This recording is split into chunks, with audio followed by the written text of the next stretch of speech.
Hello दोस्तों, आज के क्लास में डिस्कस करने वाले हैं एसएससी एमटीएस 2023 के previous year questions practice set 6। इसलिए इस क्लास को पूरा जरूर देखिएगा और कमेंट बॉक्स में ये ज़रूर बताइएगा कि आज आपका टोटल 25 क्वेश्चन में कितना सही हुआ।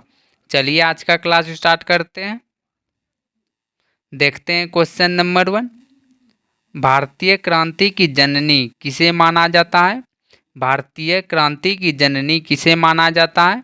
तो आंसर हो जाएगा मैडम कामा। मैडम कामा को भारतीय क्रांति की जननी माना जाता है। अगला क्वेश्चन, निम्नलिखित में से किस सुधारक ने सबसे पहले कलकत्ता में लड़कियों के लिए एक स्कूल स्थापित किया था? किस सुधारक ने सबसे पहले कलकत्ता में लड़कियों के लिए एक स्कूल स्थापित किया था? तो आंसर हो जाएगा ईश्वर चंद्र विद्यासागर। ईश्वर चंद्र विद्यासागर ने सबसे पहले कलकत्ता में लड़कियों के लिए एक स्कूल स्थापित किया था।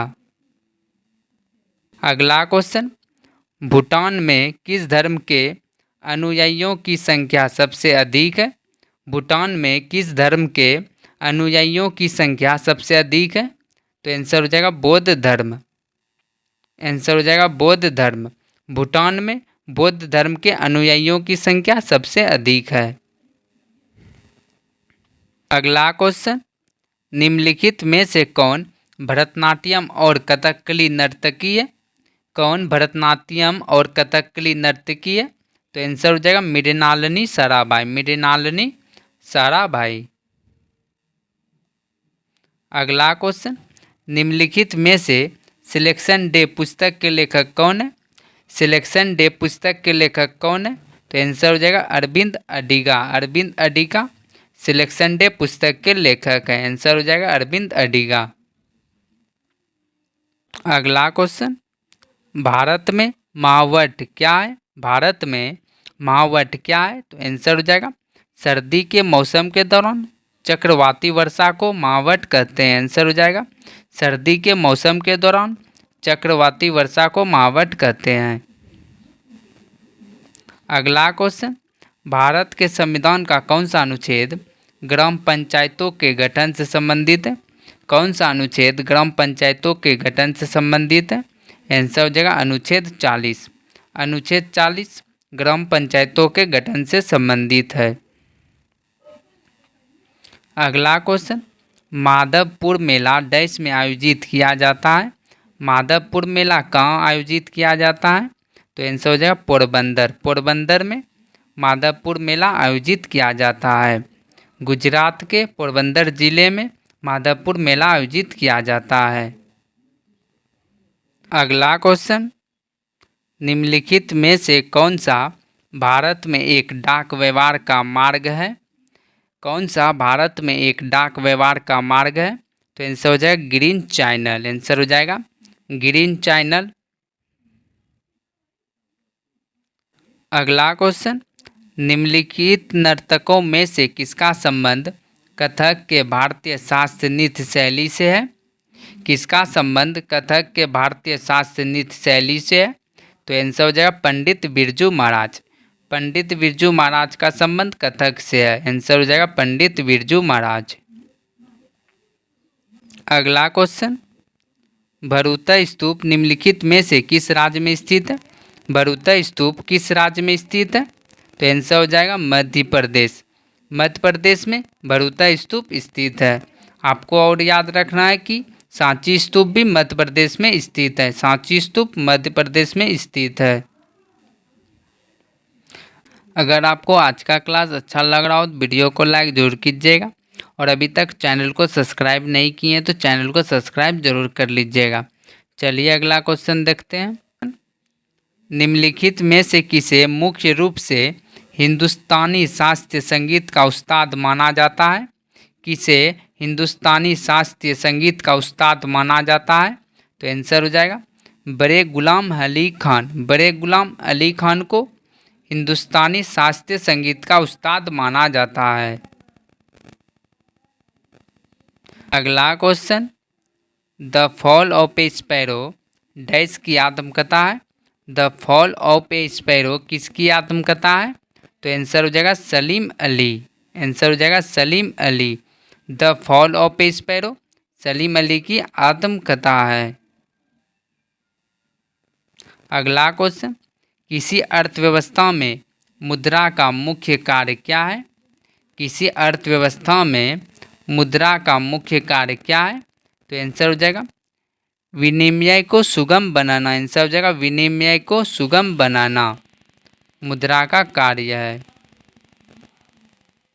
अगला क्वेश्चन, भारत के संविधान का कौन सा अनुच्छेद मौलिक अधिकारों को लागू करने के लिए सर्वोच्च न्यायालय में याचिका दायर के अधिकार की गारंटी देता है? कौन सा अनुच्छेद मौलिक अधिकार को लागू करने के लिए सर्वोच्च न्यायालय में याचिका दायर के अधिकार की गारंटी देता है?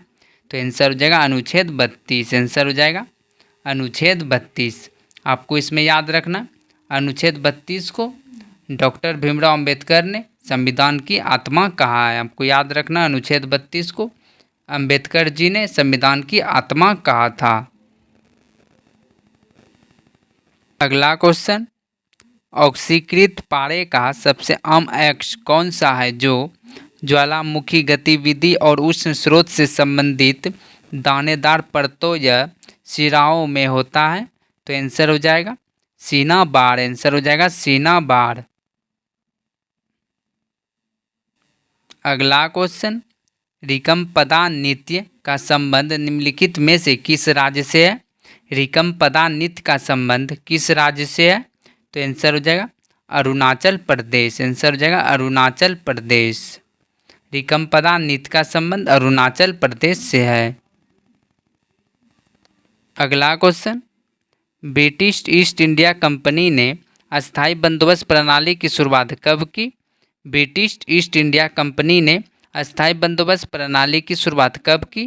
तो आंसर हो जाएगा 1793 ईस्वी में। आंसर हो जाएगा 1793 ईस्वी में अस्थायी बंदोबस्त प्रणाली की शुरुआत की।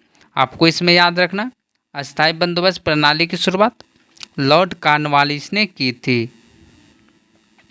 अस्थायी बंदोबस्त प्रणाली की शुरुआत लॉर्ड कॉर्नवालिस ने की थी।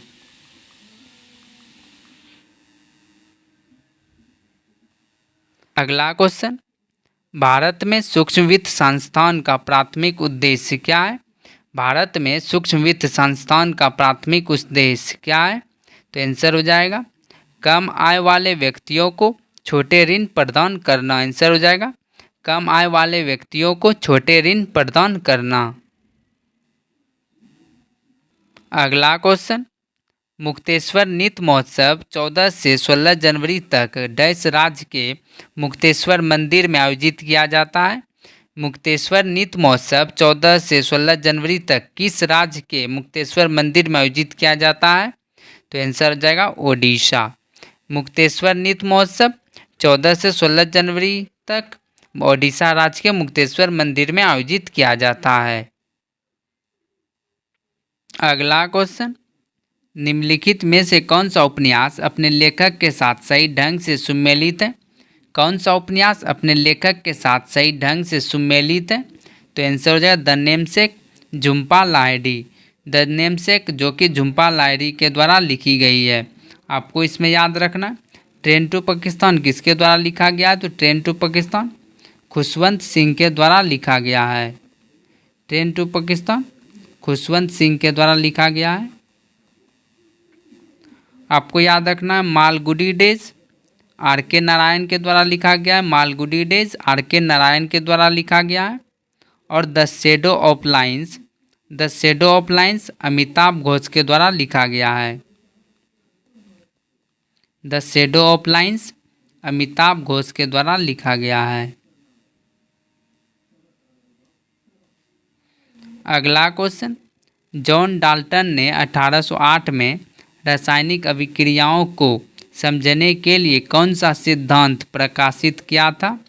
जॉन डाल्टन ने 1808 में रासायनिक अभिक्रियाओं को समझने के लिए कौन सा सिद्धांत प्रकाशित किया था? तो आंसर हो जाएगा परमाणु सिद्धांत।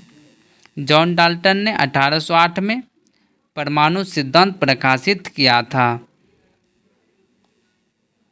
अगला क्वेश्चन, किस भारतीय संगीतकार का संबंध बांसुरी से? किस भारतीय संगीतकार का संबंध बांसुरी से है? तो आंसर हो जाएगा पंडित हरिप्रसाद चौरसिया। पंडित हरिप्रसाद चौरसिया का संबंध बांसुरी से है।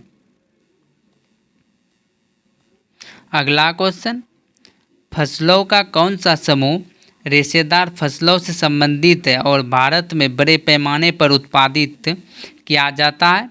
फसलों का कौन सा समूह रेशेदार फसलों से संबंधित है और भारत में बड़े पैमाने पर उत्पादित किया जाता है?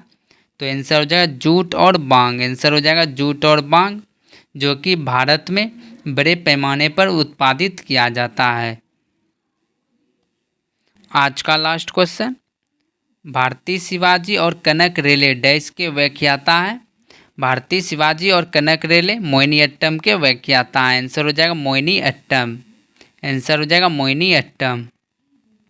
अगर आपको आज का क्लास अच्छा लगा हो तो वीडियो को लाइक जरूर कीजिएगा और अभी तक चैनल को सब्सक्राइब नहीं किया तो चैनल को सब्सक्राइब जरूर कर लीजिएगा। चलिए अब मिलते हैं अगले क्लास में। आज के लिए इतना ही। Thank you.